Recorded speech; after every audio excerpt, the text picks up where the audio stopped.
Online classes में आपका स्वागत और अभिनंदन। मैं कन्हैया लाल, सहायक आचार्य, राजकीय महाविद्यालय सोदी सिटी।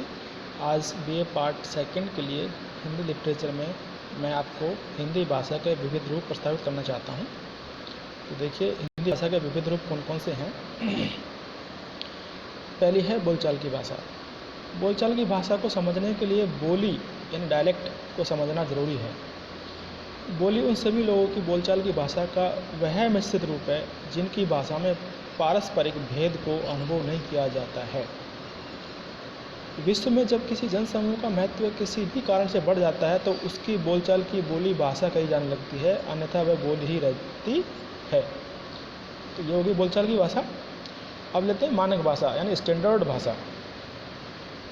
भाषा के स्थिर तथा सुनिश्चित रूप को मानक या परिनिष्ठित भाषा कहते हैं। भाषा विज्ञान कोश के अनुसार किसी भाषा की उस विभाषा को परिनिष्ठित भाषा कहते हैं जो अन्य विभाषाओं पर अपनी साहित्यिक एवं सांस्कृतिक श्रेष्ठता स्थापित कर लेती है तथा उन विभाषाओं को बोलने वाले भी उसे सर्वाधिक उपयुक्त समझने लगते हैं। मानक भाषा शिक्षित वर्ग की शिक्षा, पत्राचार एवं व्यवहार की भाषा होती है। इसके व्याकरण तथा उच्चारण की प्रक्रिया लगभग निश्चित होती है। मानक भाषा को टकसाली भाषा यानी छापे खाने की भाषा भी कहते हैं। इसी भाषा में पाठ्य पुस्तकों का प्रकाशन होता है। हिंदी, अंग्रेजी, फ्रेंच, संस्कृत तथा ग्रीक इत्यादि मानक भाषाएं हैं। अब लेते हैं संपर्क भाषा। संपर्क भाषा को देखिए, अनेक भाषाओं के अस्तित्व के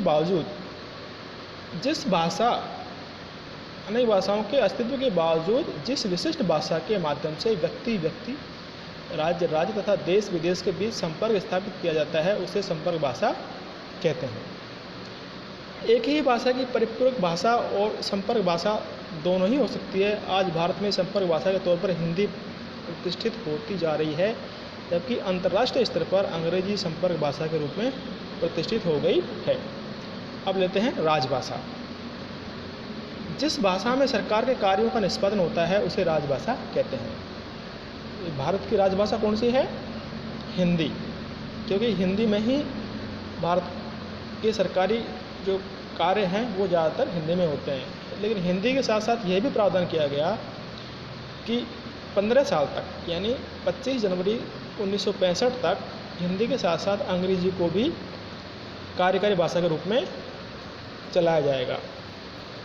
कुछ लोग राजभाषा और राष्ट्रभाषा में अंतर नहीं करते और दोनों को समानार्थी मानते हैं, लेकिन दोनों के अर्थ भिन्न भिन्न हैं।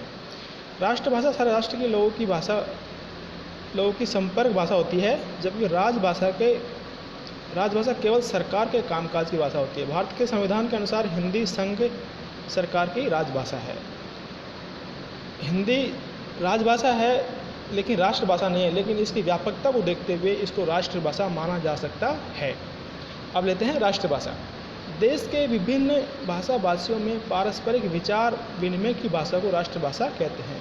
राष्ट्रभाषा को देश के अधिकतर नागरिक समझते हैं, पढ़ते हैं या बोलते हैं। किसी भी देश की राष्ट्रभाषा उस देश के नागरिकों के लिए गौरव, एकता, अखंडता और अस्मिता का प्रतीक होती है। संविधान में हिंदी को राष्ट्रभाषा का दर्जा तो नहीं दिया गया है, लेकिन इसकी व्यापकता को देखते हुए इसे राष्ट्रभाषा कह सकते हैं।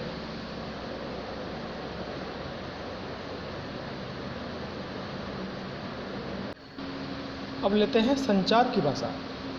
जब दो या दो से अधिक व्यक्ति आपस में कुछ सार्थक चिन्हों, संकेतों या प्रतीकों के माध्यम से विचारों या भावों का आदान प्रदान करते हैं तो उसे संचार की भाषा कहते हैं। दूसरी आगे है रचनात्मक भाषा।